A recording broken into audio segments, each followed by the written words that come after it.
Good morning, everyone, and welcome to today's webinar, Innovative Transportation, Distribution, and Logistics Partnerships.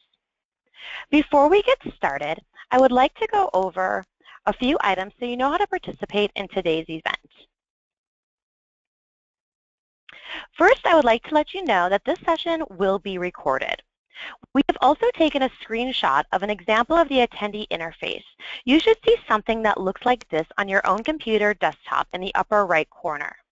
You have joined the presentation listening using your computer speaker system by default. If you would prefer to join over the telephone, just select Telephone in the audio pane and the dial-in information will be displayed. You will have the opportunity to submit text questions to today's presenter by typing your questions into the questions pane of the control panel. You may send in your questions at any time during the presentation. We will collect these and address them during the Q&A session at the end of each presentation. I would now like to introduce Fran Bowman from Southwest Transportation Workforce Center. Hello, and welcome to the web conference. I am Frances Bowman, the project coordinator for the K-12 transportation-related education at the Southwest Workforce Center. In October of 2014, the U.S. Department of Transportation established a new national network of transportation centers, which consisted of 5 network centers. The Southwest Center covers the states of California, Nevada, Utah, Arizona, New Mexico, Colorado, Oklahoma, and Texas. But all of the 5 centers across the country all work with state departments of transportation and state departments of education, local industry, education, labor, and other private and public stakeholders to address workforce activities. Today's web conference will feature innovative high schools in 3 of our Southwest states. These are California, Colorado, and Nevada. It gives me great pleasure to introduce the presenters that you will hear from today. First, you will hear from Andrea Zimmerman from Advance CTE. Andrea is filling in today for Kimberly Green. Some of you may know Advance CT as the National Association of State Directors for Career and Technical Education Consortium. Andrea is the State Policy Associate for the association and works closely with Kimberly Green, tracking major state legislative and regulatory actions affecting CTE. Prior to joining the organization in April of 2014, Andrea worked in the U.S. Department of Education. She also served 3 years as Peace Corps volunteer in the Ukraine. Our second panelist today is Nicole Martin. She's a senior program manager with the International Trade Education Program. This organization is a nonprofit intermediary that partners with area high schools, local businesses, industry, and community groups to prepare high school students for diverse career opportunities and high-growth jobs. This organization develops innovative programs that integrate internships and career mentoring with the curriculum for high schools throughout Southern California. More than 300 industry leaders serve as board members, speakers, mentors, and provide internships. We will also hear from Sarah Quintana from Nevada, who attended the University of Michigan, where she received a BSE in Aerospace Engineering with emphasis in structural analysis. She briefly worked for Dodge Racing NASCAR division, conducting computational fluid dynamic analysis before completing a teaching certificate in secondary science. She now teaches aerospace engineering and robotics at Rancho High School, as well as consults with off-road teams. Mike Schallenberg will be another panelist from Colorado. Mike studied manufacturing with an emphasis in automotive technology and received his BA in Industrial Arts at California State University at Chico.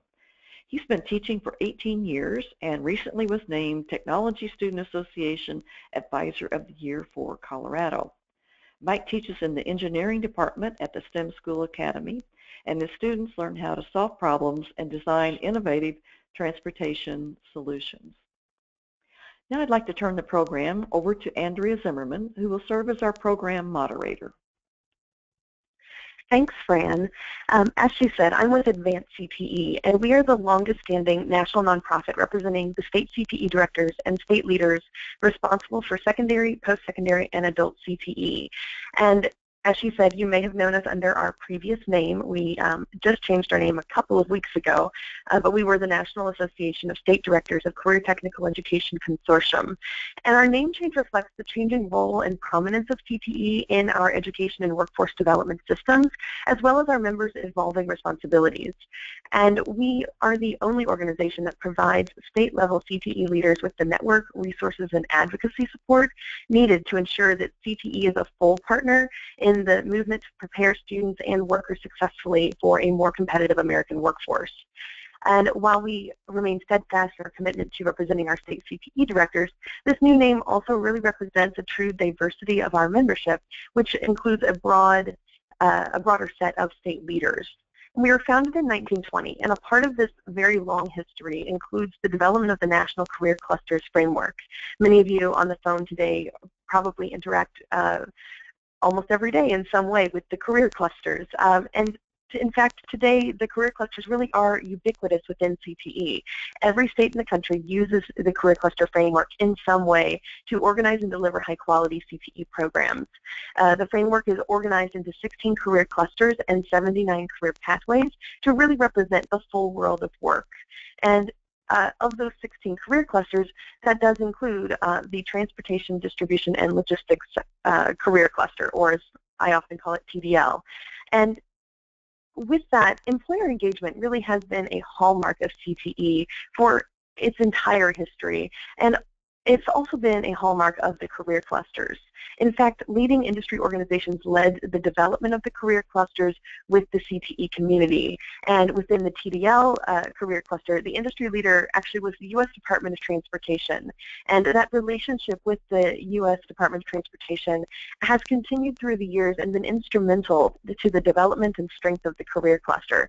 And in fact, the relationship with the DOT is evident today through what we know as the new National Network for Transportation Workforce, of which the Southwest Center is a part.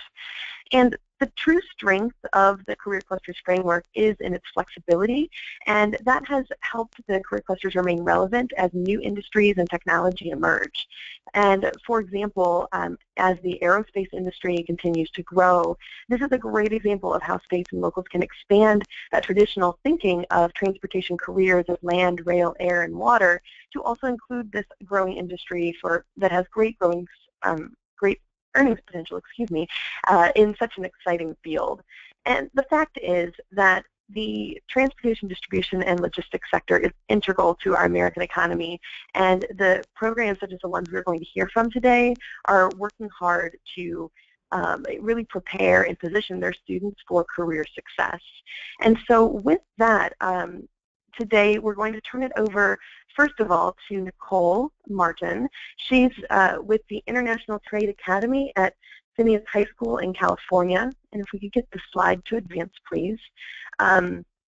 And I'll let Nicole introduce herself, but just to say we will listen to Nicole present on what all the great things they're doing there at Phineas High School.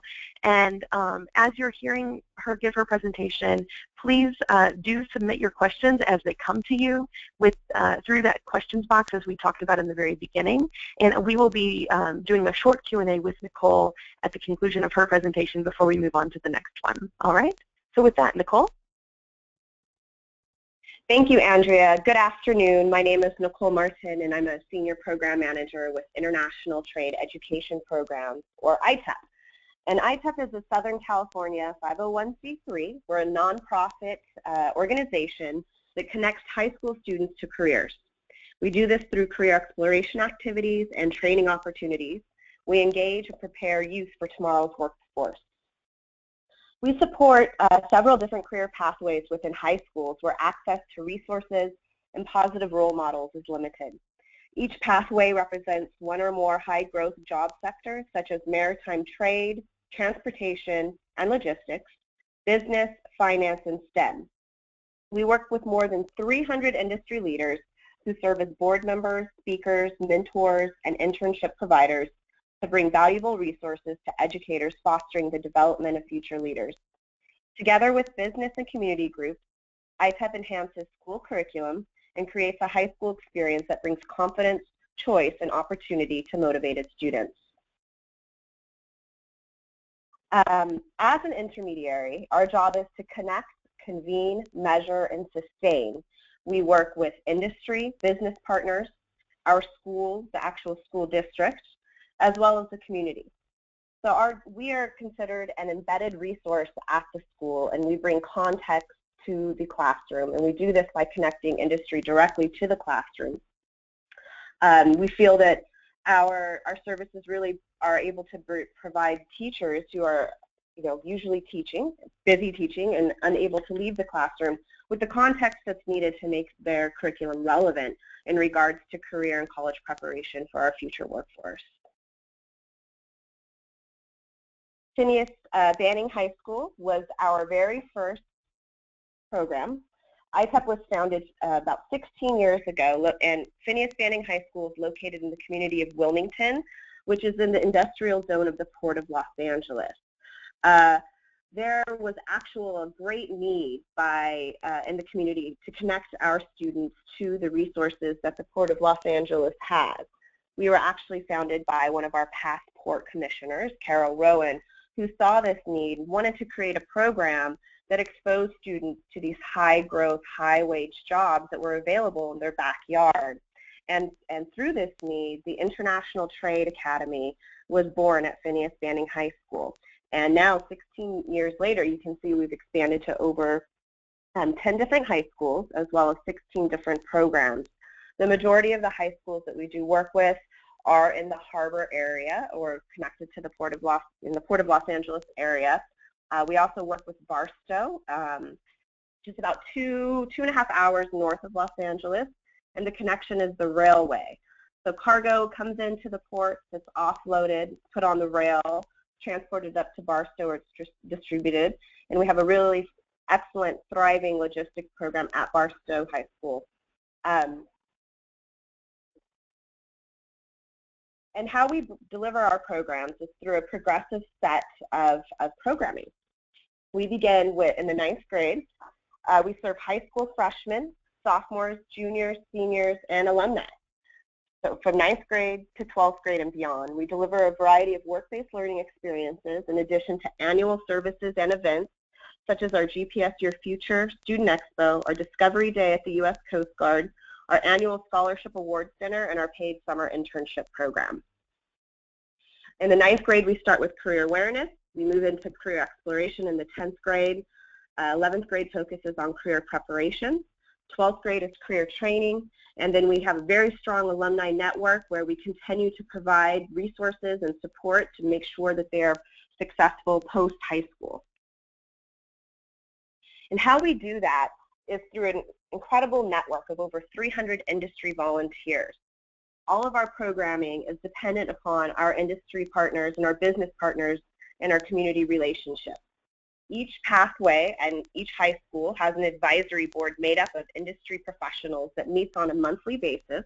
And what they do is bring resources to the classroom. They contextualize learning through guest speaker series, mentorship, coaching. They provide feedback not only to students on their projects, but to teachers as well in regards to the curriculum and how to fill that skills gap so when their students graduate, that they're competitive for these high-wage, high-growth jobs. Our volunteers, our industry partners also provide scholarships, paid internships, and they are our student professional network. Upon graduation, many of our students go to work for some of our industry professionals or actually have internships post-high school with them as well. We have over almost 14,000 hours logged annually by our volunteers and over $1 million in support. We're currently serving over 4,500 students. In 9th grade, we begin with career awareness, and this is when students really start to get an understanding and idea about what it is that's available to them. Students nowadays in our high schools are in a small learning community. Most of our high schools are wall-to-wall SLCs. So students have the opportunity to select an SLC based on their interests and their career desires. We make sure that the industry and the work-based learning opportunities are career aligned, so students are getting exposure to all the different types of careers that are available to them. We host annual events such as large-scale career fair. We also work very closely with the United States Coast Guard, which hosts our students annually. This year we had over 350 young people attend, and they got to spend a day at the base where they rotate around learning about all the different types of careers available to them within the United States Coast Guard. In 10th grade, students start to get a little bit more in depth.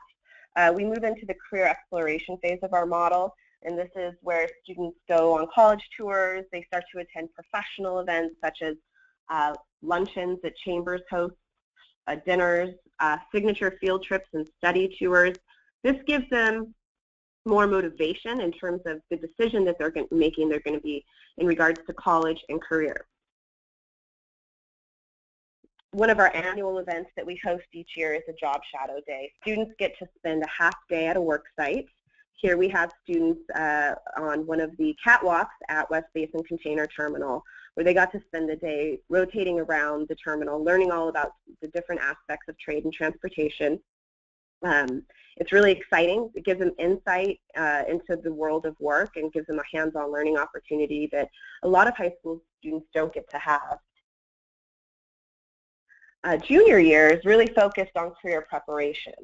Students apply their learning through practical experience and interaction with professionals. This is when students prepare for their internship. It's a year-long preparation process.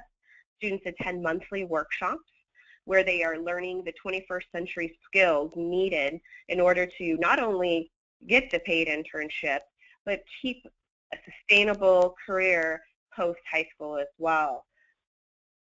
Students also participate in industry coaching, which is a monthly mentorship program where they work in small groups with industry professionals that provide them insight and help them explore all the options that are available to them post-high school.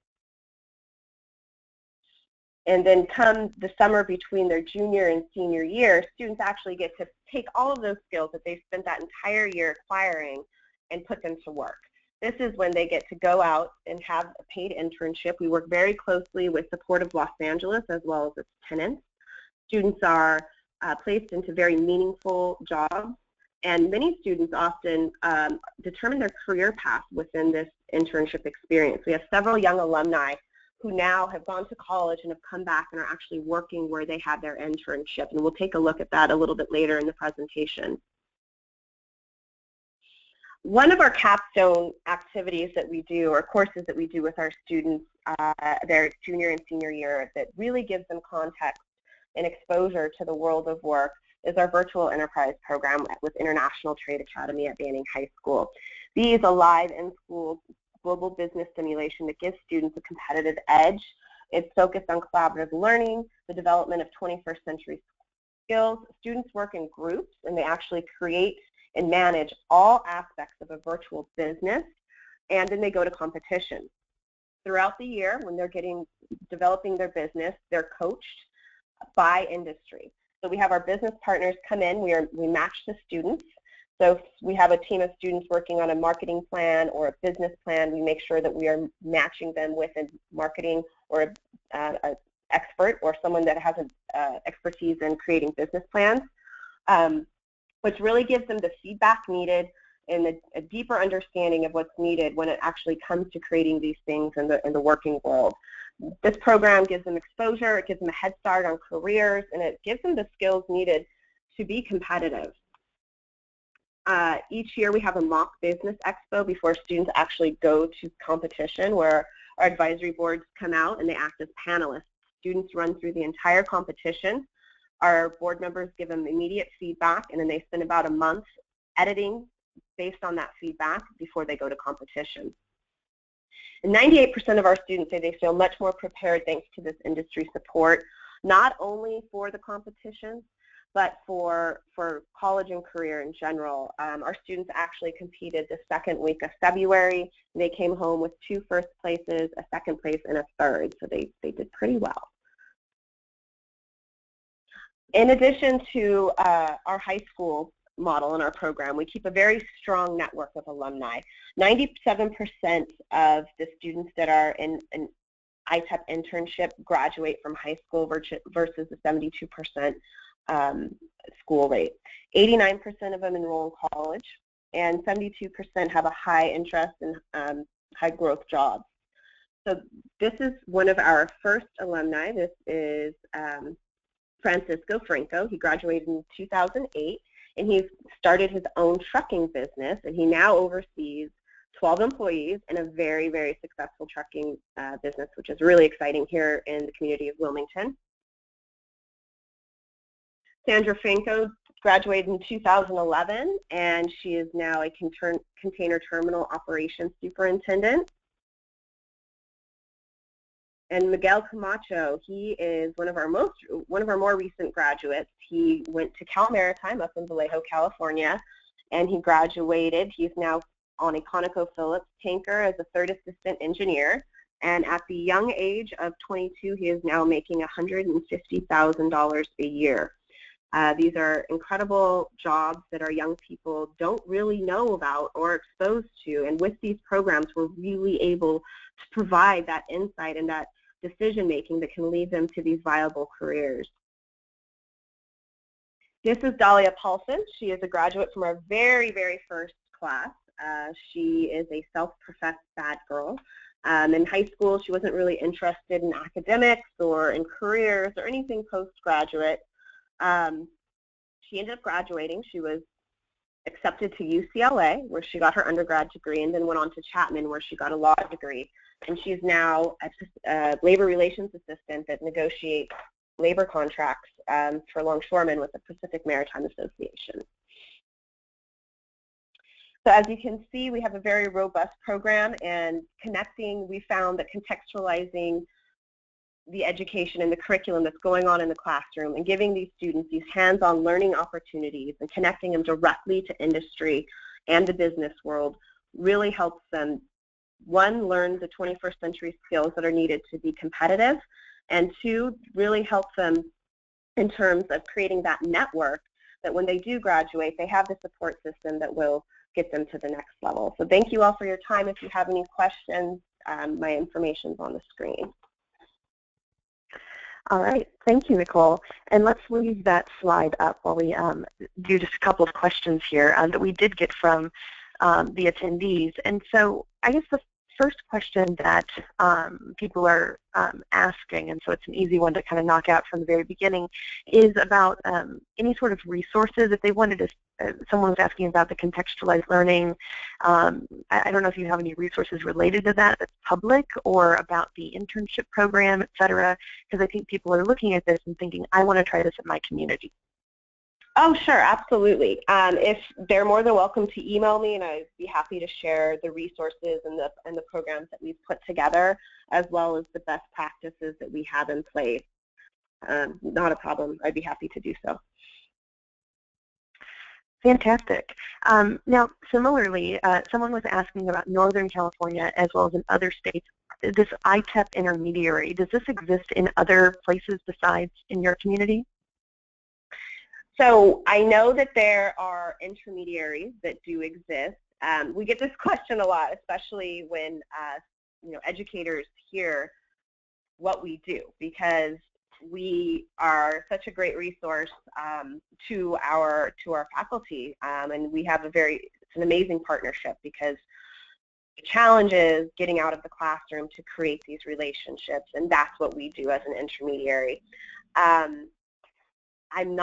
I'm not quite sure. I can refer. I do have a list of resources of some national kind of intermediaries and work-based learning nonprofits that I would be happy to share.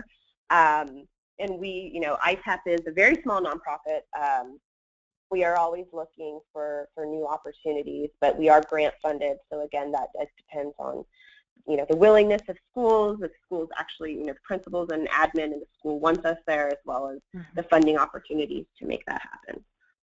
Okay, so with grant funding, is it private funding, state funding? It's a combination of both. Okay. And I will say as well that the concept of an intermediary can take many different forms, much like what you were saying as well. So even, for example, in Nashville, Tennessee, it's the Chamber of Commerce in that city that actually, and the Pencil Foundation, et cetera. There's other ways in which the intermediary concept can take shape and take form. And so in other communities and states, that people might actually be able to find that sort of structure. It just may not be called ITEP.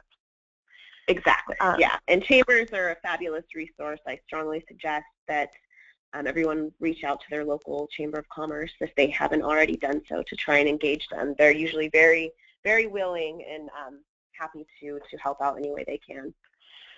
Yeah, so let's talk more about those industry partners that are on your advisory board, because most CTE programs have an advisory board, but it sounds like this advisory board that you've, you know, gotten together, that they really are providing a lot of value and input, and you know, they're probably getting output as well in the graduates, but how did you really get it to such a high performing level? That's a great question. It's definitely a continual work in progress. We have been, again, embedded in the community now for about 16 years, so we've really we are a trustworthy resource. One thing that we have found is to really deliver on what you say you're going to do, and make sure that every program, every experience that you are inviting an industry person to participate in is meaningful, both for the industry and for our students. It's about relationships, and you know, managing relationships was really what it comes down to. Good communication, standing meetings, clear expectations, you know, and we've also found as soon as you connect them to the students, that's really where the magic happens. People want to help. People love working with the students. We have people, you know, that are high level that sometimes say they don't have time to come out, but once they come out and we get them to volunteer or get them in front of a student, they're hooked. So I find that that's one of the most valuable things we can do, is make sure that we're continuing to create these meaningful opportunities for industry to really connect with the students. And again, they are preparing essentially their future workforce when it comes down to it. All right, well, that's all the time we have for questions directly to Nicole at this moment, so we're going to move on to our next speaker, so if we could advance the slide. But I will say we've gotten a lot of really great questions, so keep them coming in. I am organizing them, and we will have a Q&A kind of at the very end for all of our speakers, and I'll be feeding those questions into that general Q&A as well.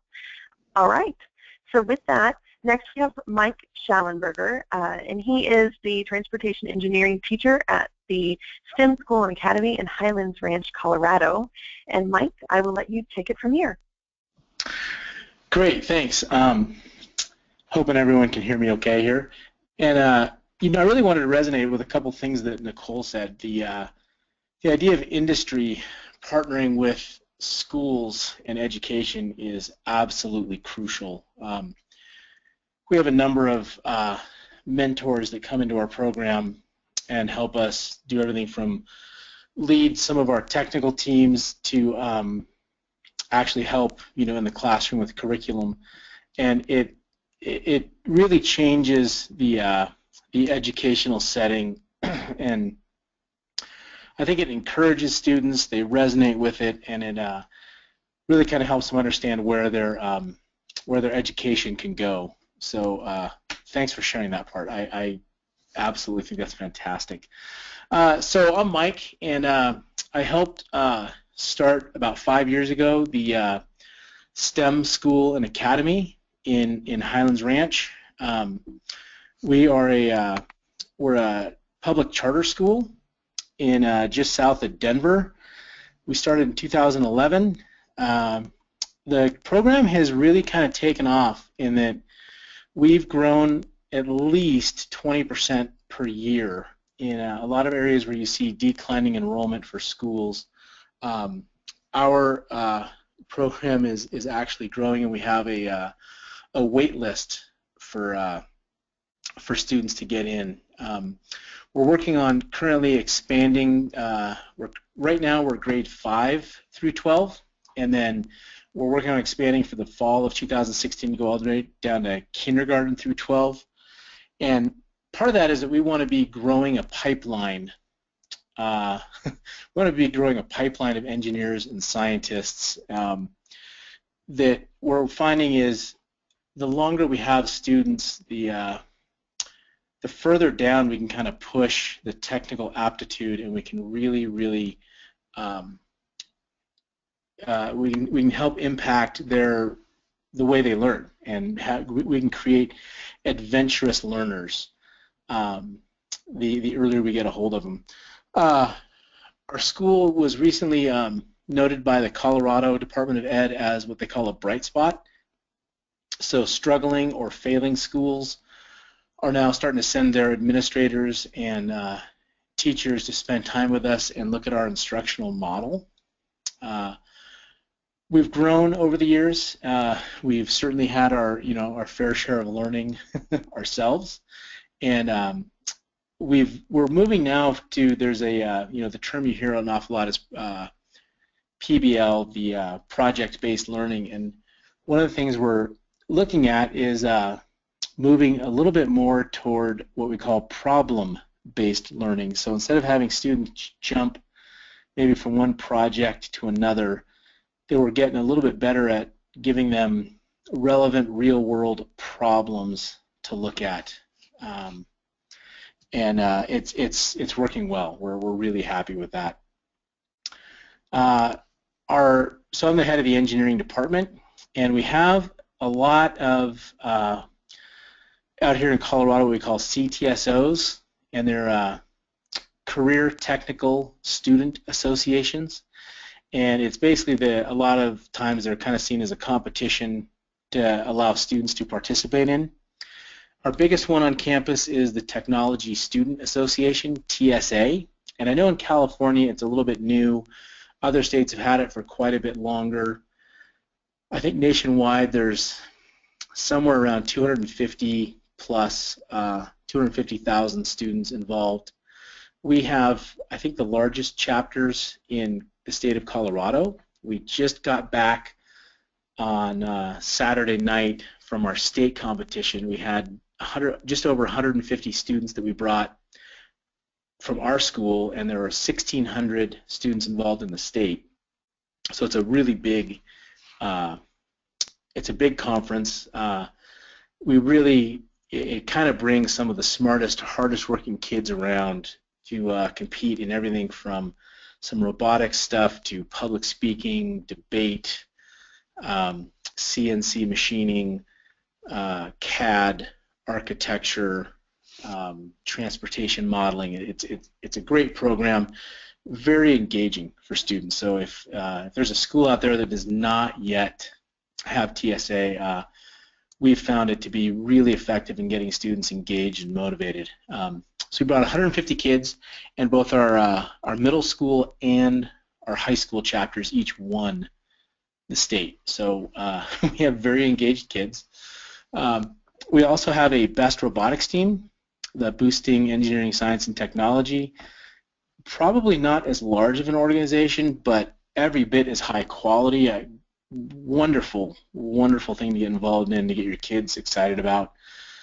And the funny thing is, actually, it was our best robotics team that started the school. It was a group of parents that got together with wanting their kids to start this robotics competition, and then they were actually kind of the founding parents of our school. So although our school has been in existence for 5 years, we actually have 6 trophies in the case for best robotics, and for the last 5 of those 6 years we've won what's called Best of Best, and that's kind of the top award of the state. And then they've also done well as they move on to regionals and such. We offer the full suite of FIRST robotics. We have FLL, First Lego League, FTC, First Tech Challenge and FRC, First Robotics Challenge. That kind of goes up elementary school through high school. And FLL is, the little Lego robots. And then just last night, we did our bag and tag ceremony for our FRC robot, which is this, I think, well, actually I'm not allowed to give away the weight. The cap weight for the program is a 120-pound robot, but we're having a competition as a fundraiser where we're having a kind of a barbecue dinner, movie night, and then as a fundraiser you can guess how much our robot weighs. So I'm not going to mention that at this point. And then we're trying something new this year with, and this ties into our transportation class with Electrothon America. It's a new program in Colorado. The program itself has been around, I believe, for quite some time, but it's new to Colorado. I'll get into that in a little bit. Another program we do, we're really fortunate that we're just kind of down the street from Lockheed Martin and United Launch Alliance. We're, Ball Aerospace is close to us. Sierra Nevada is close to us. Aero Electronics. So we have a nice base of some aerospace industry, and every year we apply for, and so far have always received a spot on the ULA Ball intern rocket, and it's a 50. They have a new rocket this year, the Future Heavy. It's a 50-foot tall rocket that will have a flight with an apogee of 10,000 feet above ground level. And we have students creating 2 payloads that will go on that rocket. So we have students that will create our own circuit boards with sensors and data collectors for everything from pressure inside the rocket, temperature, acceleration. We'll definitely have a video feed on it because you get really cool video off a rocket that big. And then one of the groups will be looking at actually noise. They'll send a signal out, they'll ping a signal and measure the noise. We can look for reflection and refraction just for sound waves as it falls back down, under the parachute. The payloads actually get ejected out of the rocket at 10,000 feet. So then we also need to have some kind of beacon and GPS tracker. So, we'll put maybe $100 of one group will put it substantially more than that, but we'll have $100 of electronics on this payload, and we need to be able to track it and recover it. So students also learn about some radio frequency technology and that. Another, and this is kind of a newer event that I've heard of called Teams, and it's really an engineering math competition that our students just did for the first time.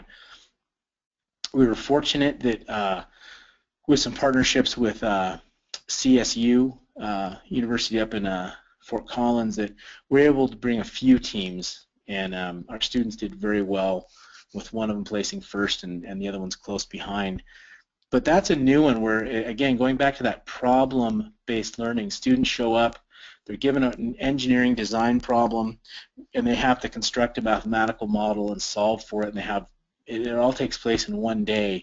And our students came home amazed. They were energetic, they were excited, they are without a doubt want to go for that next year. So again, schools or areas that don't have teams, I would highly encourage you to look into that. For our engineering department, we span all the way from elementary school through high school.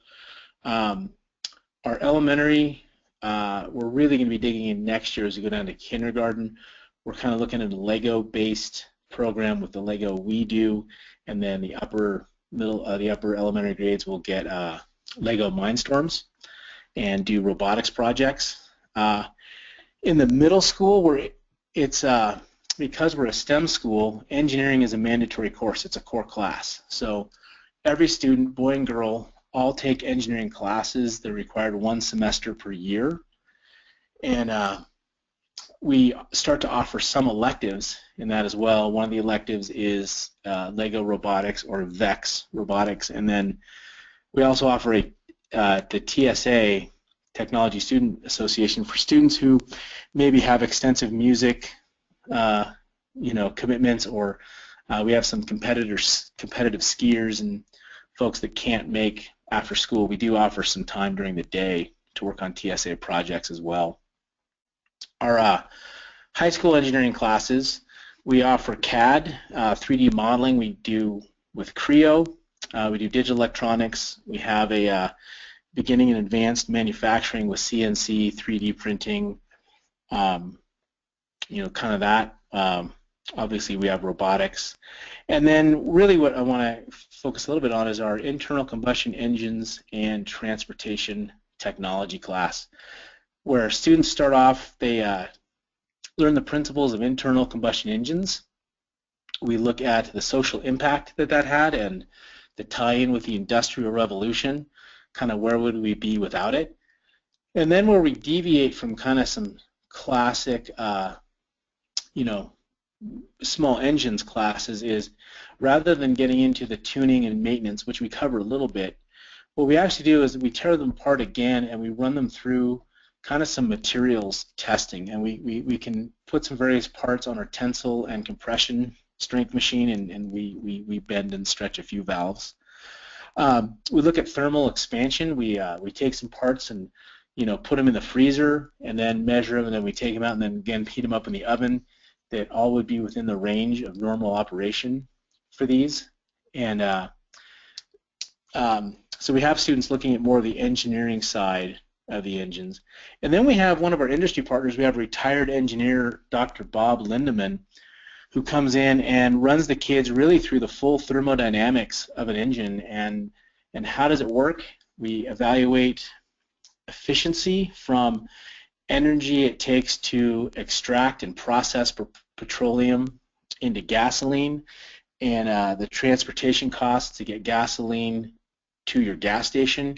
And then we look at efficiency of, for every drop of gasoline, if your car is getting 20 or 30 miles per gallon, kind of really what's the efficiency. And students are shocked to find that internal combustion engines, even modern computer controlled ones, are really not very efficient, that we're getting maybe 30% of the possible power out of those.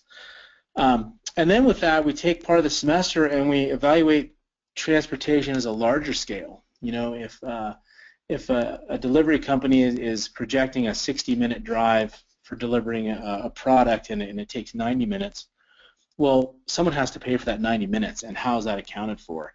And we look at how that eventually goes down to the end customer and cuts through the economics of that. And then we let students, they can kind of have a choice. They're going to take on a project. We'll research a problem in transportation. Could be anything from traffic congestion to safety to fuel economy, technology issues. And one of the groups this year looked at the Electrothon Challenge. And so we have a group of students now who are designing and building a car, an electric car, that will have to carry a 200-pound passenger as far as they can in 1 hour.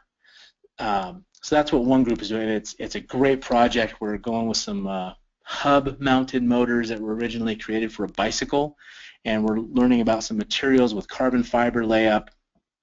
Some students are learning some TIG welding to come up with our own steering and suspension. So that's a really fun project. Other students in the past have looked at some safety issues with cell phones being a problem in cars, and so they kind of did a case study of what if we could in your computer of your car have a signal blocker to where your phone wouldn't be capable of texting as soon as you got into the car. And then they look at again the social impact. Would that be accepted? Is that something that we could turn into law? And if we did make it a law, would that go over well? Would it be received well? So in our transportation class, we really look it's a bit broader scale. For most of it, really, it's wheeled. It's ground transportation, so things with wheels. But with some of our other rocketry and balloon launches, we do definitely look at some aerospace and aeronautics. We have a 15-foot-long wind tunnel that our students built last summer. We we have a weird school where I regularly have to kick kids out at 9 o'clock at night because I want to go home. We have a joke saying, you know, we have the only school we know that you can come in 9 o'clock at night in July and on a Sunday and have to kick kids out. So it's a great place to be. Students are responding well. They're excited. I think last year was our first graduating class, and I think it was somewhere between 20 and 30% of our graduating class were all accepted into engineering programs at the university level. So that's kind of our program. You know, for curriculum, we're lucky in Colorado where we actually have state engineering standards. They just came out a few years ago, and I normally don't geek out on standards and frameworks, but these standards actually make sense, and they're very relevant in real life, and I think it's easy to implement them in a meaningful way. So that's kind of the basis of our program. I guess I will hand it over. All right, and if we could go back one slide, just for, there we go. Thanks so much, Mike. That was so interesting, and in fact, we just had a question come in that was going to be my first question, which was to say, do your students, your high school students, receive college credit for any of these classes? Do you have any dual or articulated enrollment? You know, we're working on that actually right now. We've had dual, so we call it concurrent enrollment. We have concurrent enrollment in our computer science classes. There's not as many available for engineering right where we are because for us that works through our community college system. But in the fall, we're offering a structural analysis class for CE credits, an AC/DC electricity class. I think our CAD, computer-aided design with PTC Creo is as well going to be a concurrent enrollment, and then we're working with actually a different entity, but to offer LabVIEW programming, which is LabVIEW is what is used on our FRC robot, and I know it's what United Launch Alliance uses to look at battery packs and some other pre-launch systems. And I believe that class, kids will leave with a certification and get college credit for that as well. Okay. So one of the questions that I had when I was listening to you talk about sort of the curriculum and whatnot, how did you develop that curriculum? Was it validated by industry partners? Because it seems like there's a lot of real-world applicability there. So was that sourced from industry? You know, we had, yes, actually it was. So part of it was, again, I had the privilege of helping start this school, which is quite unusual for a classroom teacher. And the president of our board at the time was also the vice president of engineering for United Launch Alliance. And he and I sat down and talked quite a bit, and we looked at various, packaged kind of what we would call retail curriculums. Felt like a lot of them weren't quite hitting what we want, so what we just really did was we looked at the state engineering standards. At the time, the national science and those standards were coming out, and we kind of did some cross-referencing. So a lot of it, honestly, I would say it was kind of home-built, if you want to phrase it that way. Okay, and someone who's listening also asked a question about, and this will be the last question that I have for you, but it's a good one I think to end on, which is, it sounds like you have a lot of amazing transportation student projects. Is there some way in which you kind of share those? I'm thinking of other educators who are wanting ideas of something their students could be doing, or is there somewhere online? One of the identified goals, we try to keep ourselves as an open source school, so we try to share our ideas. So when we have our open labs on Saturday to prepare for competitions, we always invite any school who wants to show up, and we help them. Our students have taken pride in helping the teams that have beat us. And educationally and curriculum-wise, I strongly feel that is also important. But one of the things that's every year we're adding new curriculum and new classes and growing by 20 to 40%. We have not kept up on, I would say, public documentation. I am hoping that by the end of this school year to have more of our outlines and curriculum online on our school website, but it's not quite there yet. Okay. All right. And I do believe we have all the emails that we'll be sharing at the end of the webinar, so hopefully people can reach out to you with some more specific questions. All right, moving on, if we can flip, perfect, thank you. People reading my mind. We have Sarah Quintana, and she is the Aerospace Engineering and Robotics teacher at Rancho High School Aviation Magnet Academy in Nevada. And Sarah, I will let you take it away. All right, thank you. Thank you everyone for listening in today. Once again, my name is Sarah Quintana, and I teach Aerospace Engineering and Robotics at Rancho High School in Las Vegas, Nevada. Today I'm just going to be speaking about our Aviation Academy. So just a brief overview of our entire program. Rancho High School was established in 1954, making us the second oldest high school in Las Vegas. We're a comprehensive Title I high school with a student population of over 3,000 that are predominantly Hispanic.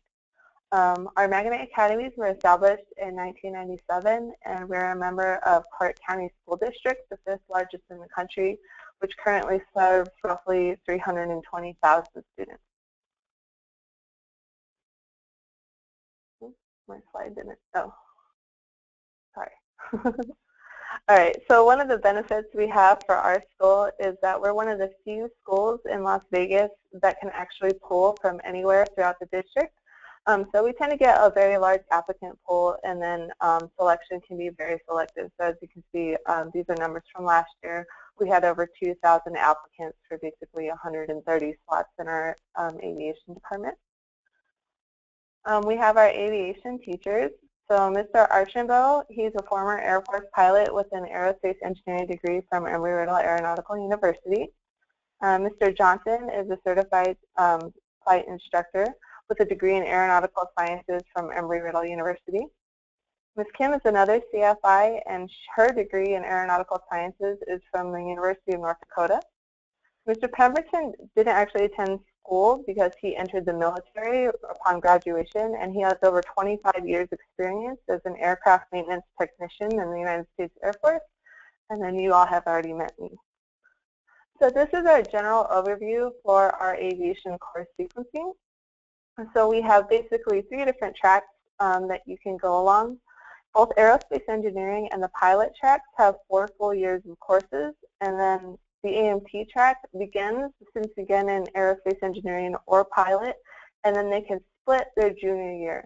Some students choose to purely go the AMT route, while some will start to do like a dual enrollment between both engineering and AMT, or both pilot and AMT. That latter is very rarely seen, and we tend to just see students that do engineering and pilot or engineering and AMT.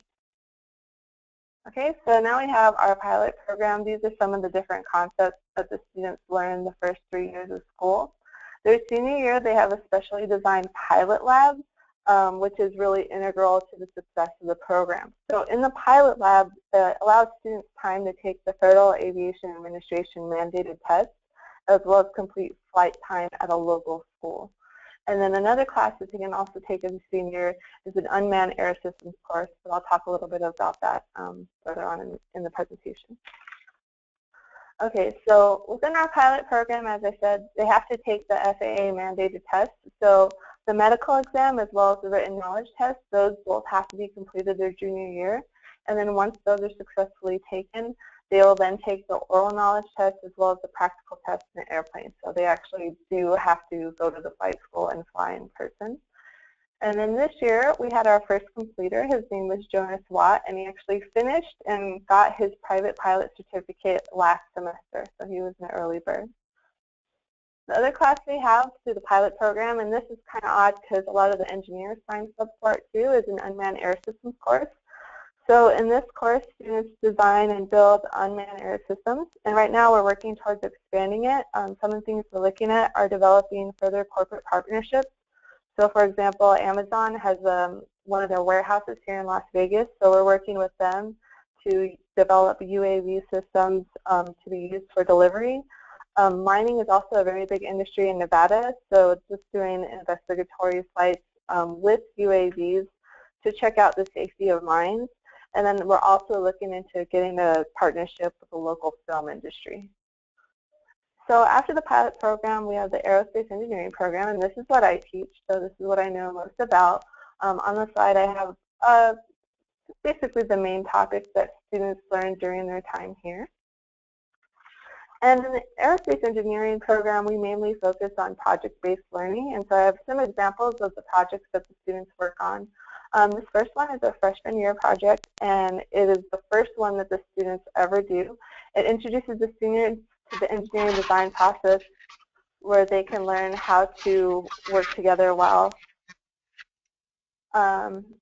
Basically, they have to design a working hydroponic garden, which is something that addresses the socioeconomic status of our school, and that a lot of the students here don't have access to fresh produce at home. And so the engineer's job is to solve that problem with a working hydroponic system under $5.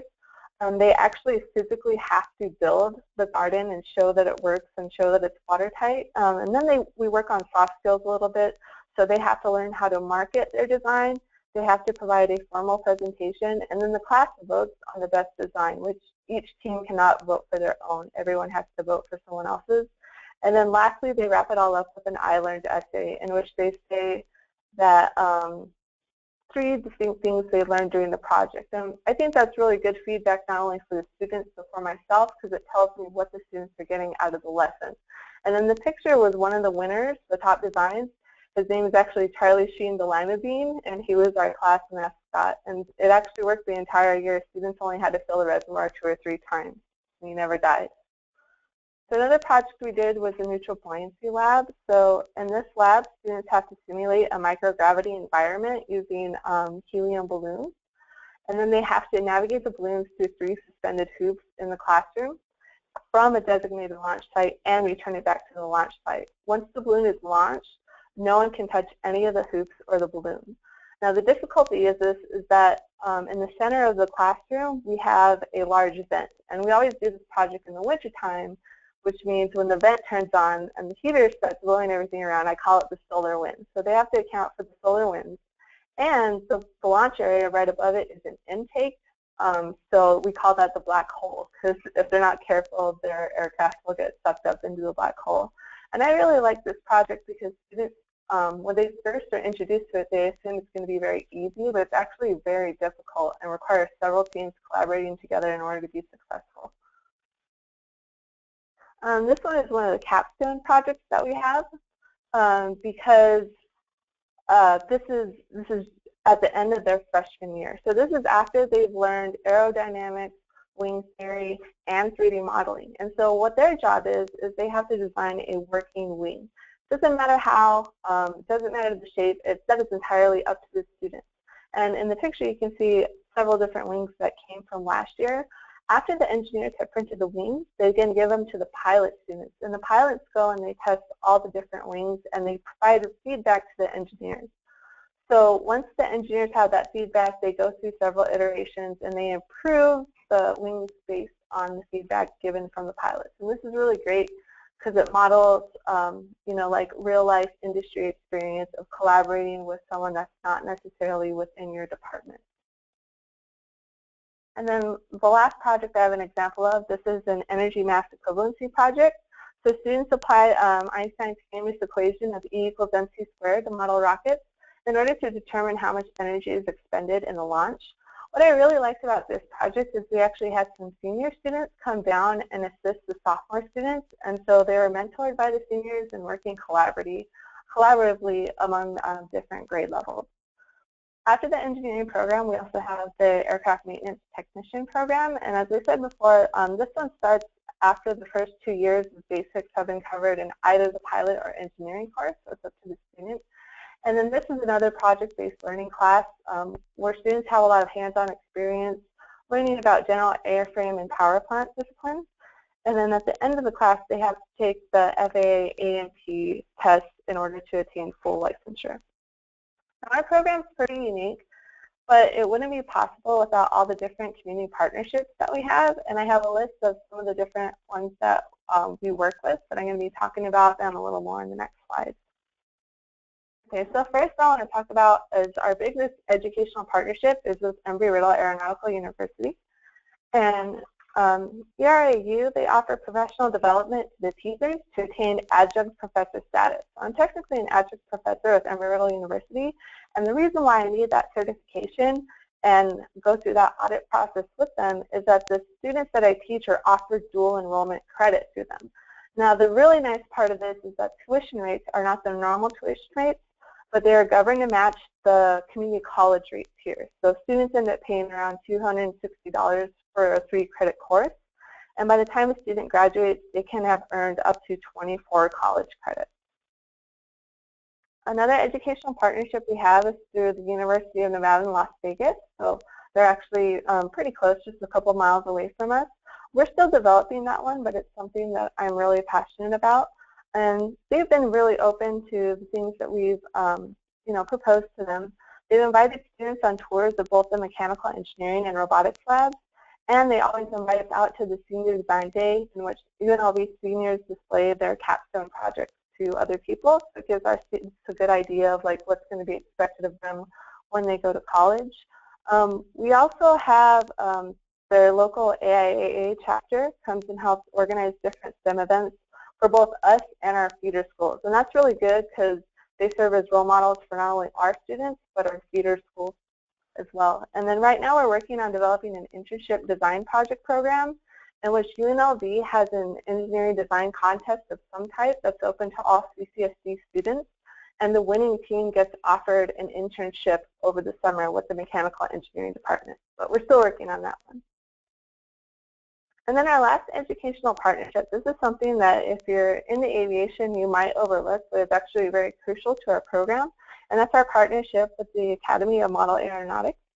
We're actually a designated AMA charter school, and this is important because through that chartership that we have with them, our campus is designated as an FAA-approved UAS airspace. So you're legally allowed to fly UAS vehicles anywhere on our campus. And in addition to that, we receive insurance coverage for both staff and students in the case of an accident. Some of the corporate partnerships we have are for the pilot program. So I mentioned previously that their senior year, the pilot students will go to an actual flight school to do all their testing as well as get their flight hours in. Now that can be very expensive, and the cost to the student kind of depends on how quickly they move through the program. The faster they move through it, the cheaper it is. The longer they take, the more expensive it is. Most students end up paying between $6,000 to $10,000 to complete the program with all the hours. But what's nice is that if they complete it through our program, when they've been approved to complete their cross-country flight, they actually receive a $2,000 discount, or I guess refund is a better word for it. But it's a really nice perk for our pilot students. Some of the other corporate partnerships we have are through UNLV, we're still working on the internship, and Joe Smith Technologies. Joe Smith Technologies used to be known as Skyworks, and they help with providing UAS resources for students in addition to internships. They've also helped organize a UAV contest and program at a local middle school, which raises interest in aviation and helps our program recruit quality applicants. So they're really, really beneficial to our program. Elise and Aaron are going to talk a little bit more on the next slide about, but they're another partnership that we have. And then there's also 5-Star Helicopter Tours who offer internships to our A&T students. So some of our corporate partnerships, I said, Allegiant Air, they're actually like really supportive of us. They provided job shadowing, lab tours, guest speakers, and internship offers for our students, and we're still working with them, so we're really happy with that relationship. I mentioned what we do with Joe Smith Technologies, and there's also the Aviation Institute of Maintenance, and in the picture below, that was a summer camp that they held for our A&T students. They got to go, they got to job shadow, they talked to all sorts of people that are working in the industry, and they saw these great presentations. And it was really nice of them to even change the sign for us just to welcome our students. So it was a really great opportunity for our students, and we hope to continue doing that every summer. And then lastly, this is something that a lot of people might overlook, are partnerships with other local schools. And so this is something that really helps with recruitment. As I mentioned before, CCSD is a very large school district, over 300,000 students. And so we need to stand out as a special school. So in order to do that, we have like different STEM camps over the summer. Right now we're working on offering like Saturday events at our feeder middle schools. And then this event that we had here, I mentioned previously that we did a hydroponics project with a freshman, like a small one. Well, we expanded that to make 4 large tower gardens, and we donated 2 of them to this elementary school. That was last year. So then this year, we still had both the gardens, and we had to grow seedlings in order to put them in there. But the problem is that I don't have time to do that. Well, growing seedlings is part of the first grade curriculum. So what we ended up doing where the first graders went and grew their seedlings, and they brought them to our school. And when they brought them to our school, we gave them a full presentation not only on the aviation program, but all of the CTE offerings we have here. And it was a really good thing to get the first graders excited about their education and to give them a good idea of where it was headed. So don't overlook like partnerships with other schools. Don't think of it as competing. Think of it as a way to get your name out there. So that's basically it. I have my contact information. Oops. No. Oh, there's my contact information on that slide, and I just want to thank everyone for their interest in Rancho High School. I'll put my contact information back up in case anyone needs it. Great. Well, thank you so much. It's so fascinating to hear everything happening there in Las Vegas. And we do have a couple of questions that have come in, and I'll encourage the audience and the listeners to go ahead and keep sending in your questions. We'll ask a few questions directly to Sarah and then open it up to all 3 of our presenters. And so if you have a burning question that you forgot to ask for Mike or Nicole, go ahead and start sending those in as well. So to you, Sarah, the question, and I'm not sure if maybe myself and the listener heard it right or not, but the students you mentioned dual enrollment courses and those that are taught on the high school campus, did you say that the students pay for those courses or no? Yes, they do. So it's still like they have to pay the tuition to Embry-Riddle Aeronautical University, but they don't pay the full amount that they normally would. I want to say that the normal rates are over $2,000 for the classes we teach, but because of our partnership with them, they match it to CSN, which is our local community college, so they end up paying it's around $260, but the price fluctuates every year. Mm-hmm. Okay, and I will say, because this person I think is coming from California and said that is not allowed in their state, and I will say that is often a state-by-state difference, and so if you have questions about what dual or concurrent enrollment is in your state, check with your state education agency, and they should be able to answer those questions pretty efficiently for you. Yeah. And just also, a note on that real quick, sorry, it's not required of all the students that are in there, but it is something that is offered to them. So let's say you're in Aerospace 3 and we offer that credit, it is your responsibility to sign up for it and get them if you want. But if you don't sign up for it, like let's say your family can't afford it or something like that, then it doesn't affect your standing within the high school. It's just a way for students to get ahead on their college credit. Mm-hmm. Okay. All right, and similarly, I think there was the pilot's testing that I think cost $2,000.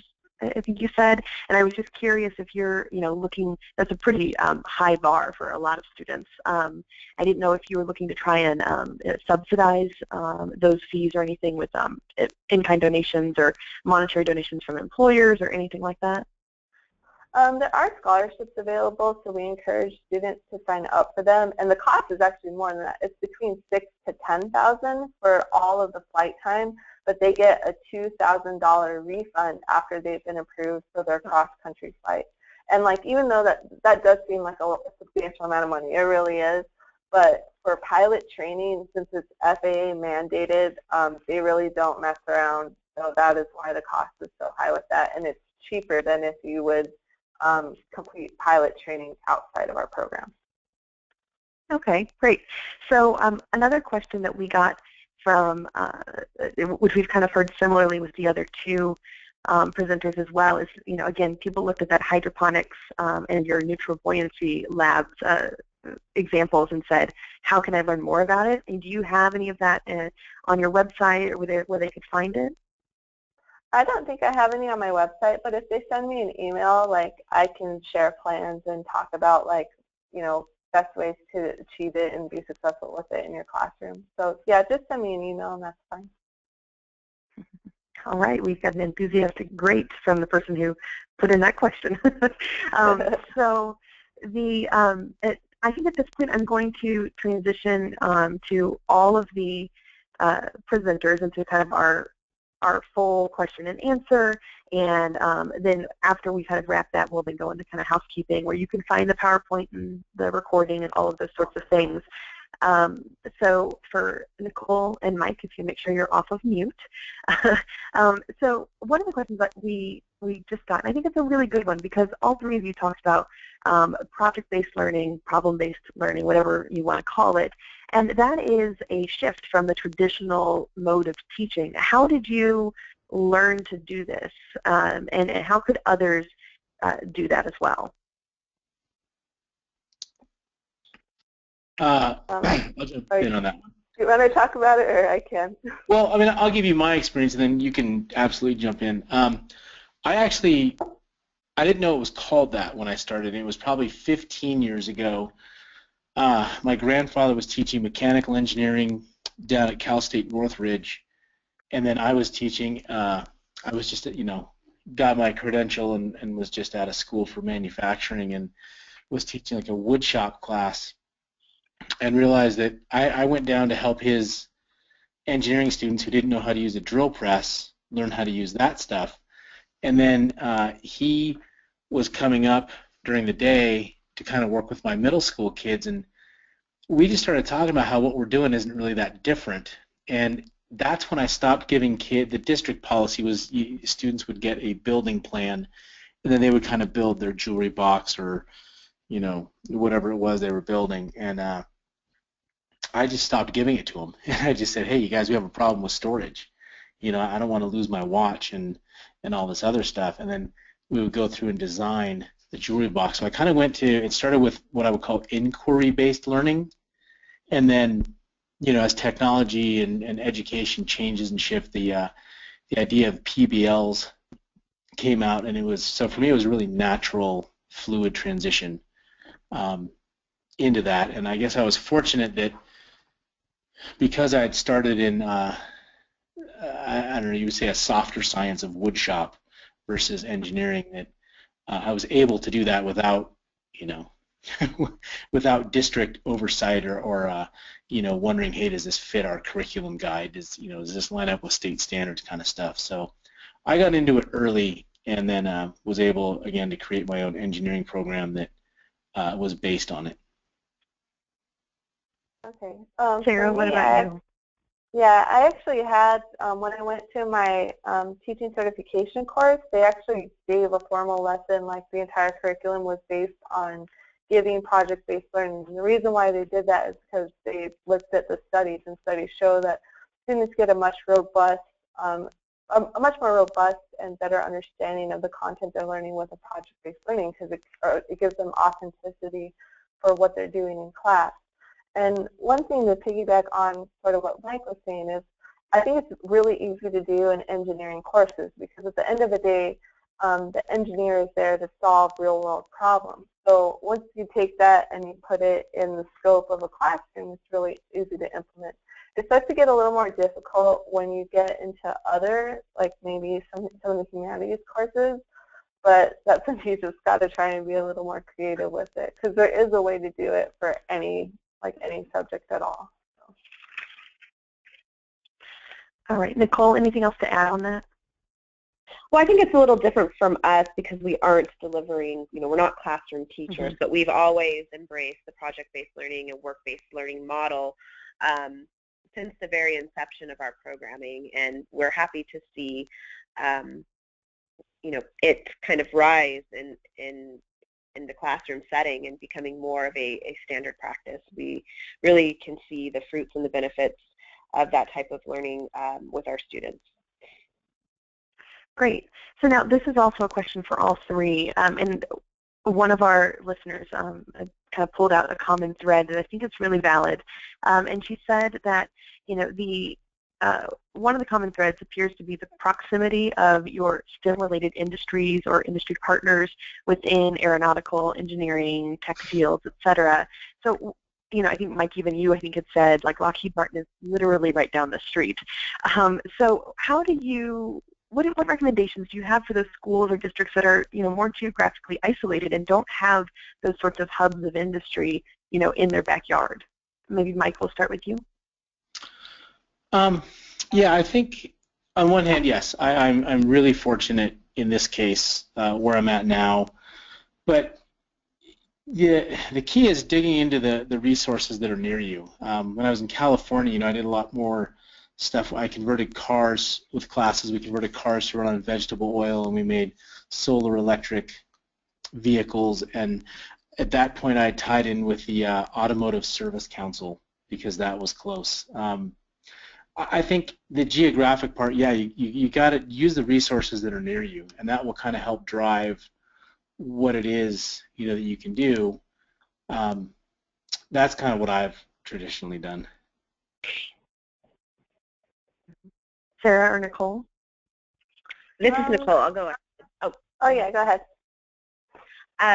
We've we are lucky as well because we're located literally right next door to the Port of Los Angeles, but we've gotten this question as well several times, and reaching out to your mom and pop shop, your elected officials, your local chambers, any sort of professional business associations or service clubs, Rotary clubs, Lions clubs.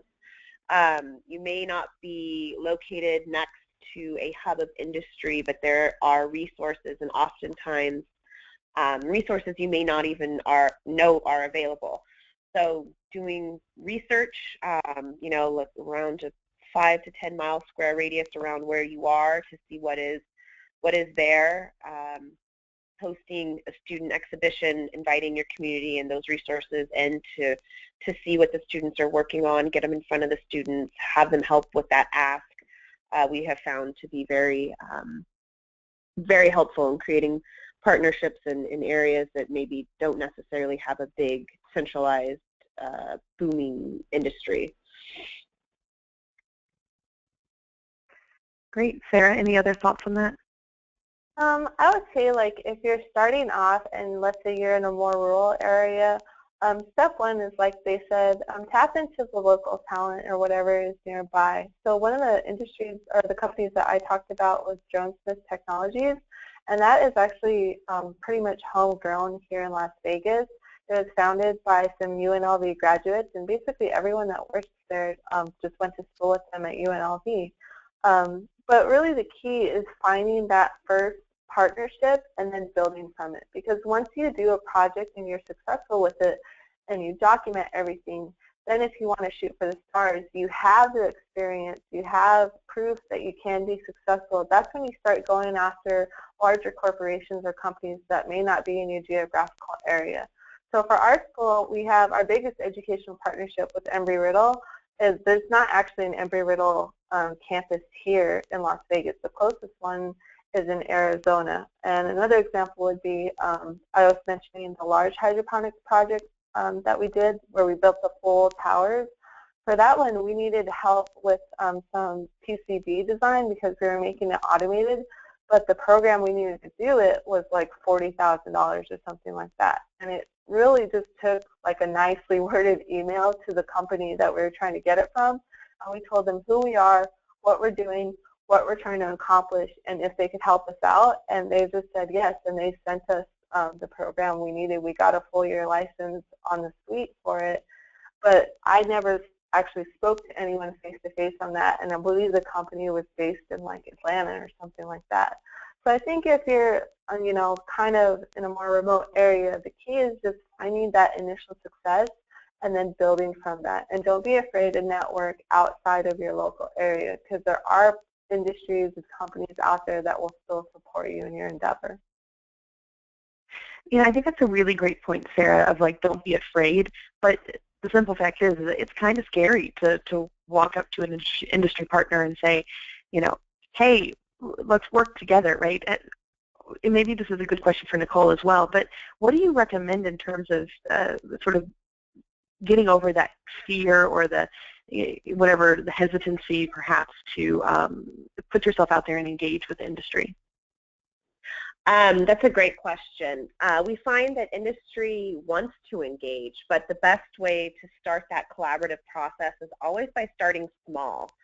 You know, if you know that there's a partnership or an industry person or business that you want to work with, I wouldn't suggest, you know, starting off with, hey, we have this advisory board. Do you want to join our advisory board? We have all these events we need volunteers for.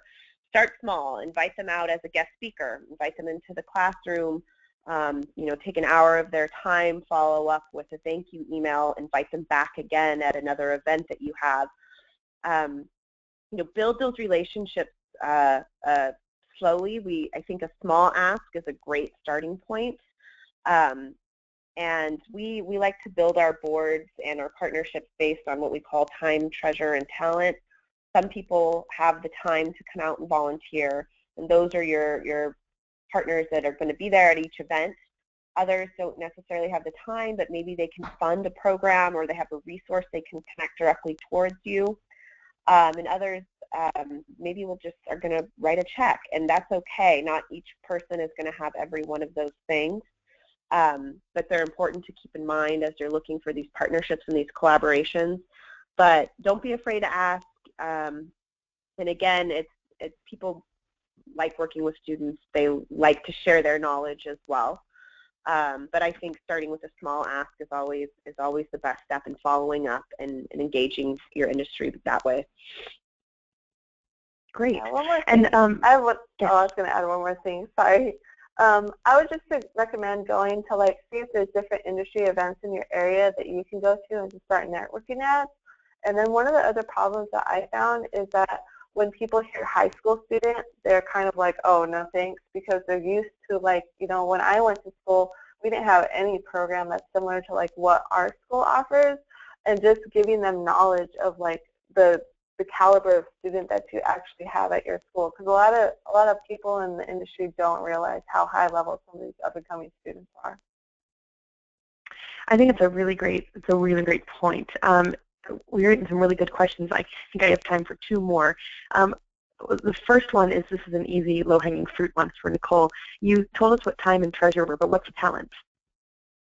Talent may be someone that has a great, they have a great something to offer, and they can come in once in a while, or they have a program that they run that they connect back to you. So it's kind of someone that you keep on a list as a resource as well.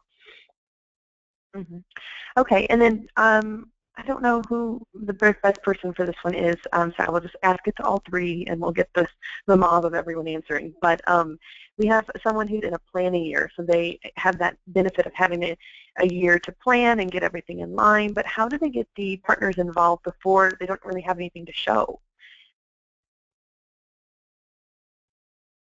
We just did this one of our new academies. We have a startup academy, and we hosted a networking mixer with our students.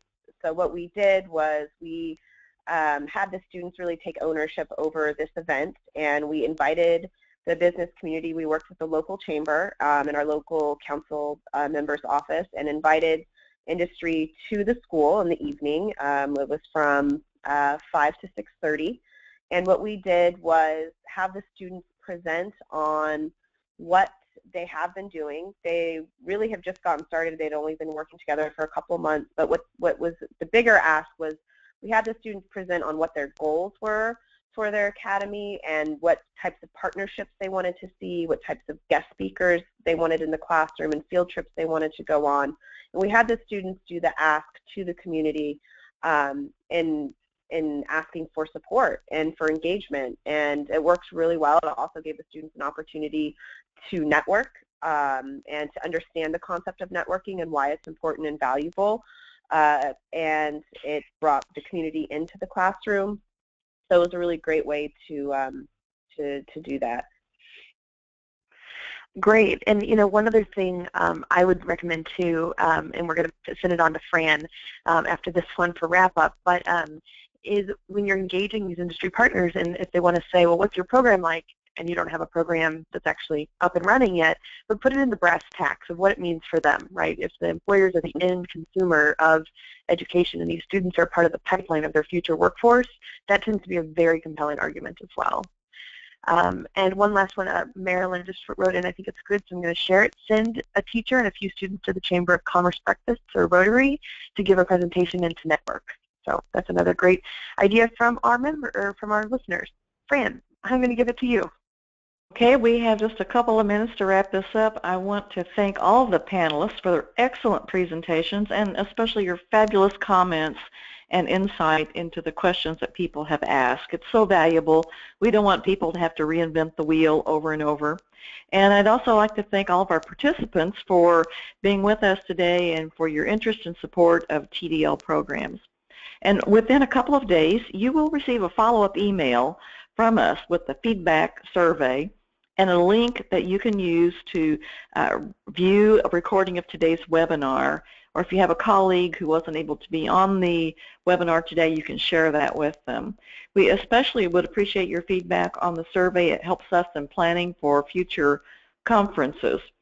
Also on that email will be my email address, fran@bowman.net. If you have a specific question that we weren't able to answer today and you have a burning need, I may be able to hook you up with someone who could answer your question. So feel free to contact me. But thank you all for your participation today, and this concludes our program. Thank you so much.